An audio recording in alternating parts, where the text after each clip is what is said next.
Қазақстандықтар республика күнінде 2 күн демалады. Үкімет қаулыға қол қойды.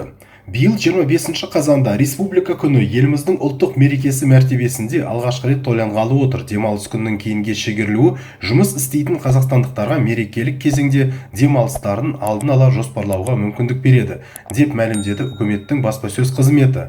Бұған дейін 2001-2009 жылдар аралығында бұл дата мерекелік мереке ретінде тойланып келген. Кейбір заңнамалық актілерге кинематография, мәдениет және мерекелер мәселелері бойынша өзгерістер мен толықтырулар енгізу туралы заңмен қазақстандық мерекелердің күнтізбесі келесідей болып өзгертілді. 1 желтоқсан мемлекеттік мерекелер тізімінен алынып тасталды және бұдан былай мемлекеттік мереке болмайды. 16-17 желтоқсанда тойланатын ұлттық мереке мәртебесіне ие болған 16 желтоқсан мемлекеттік мерекеге айналды.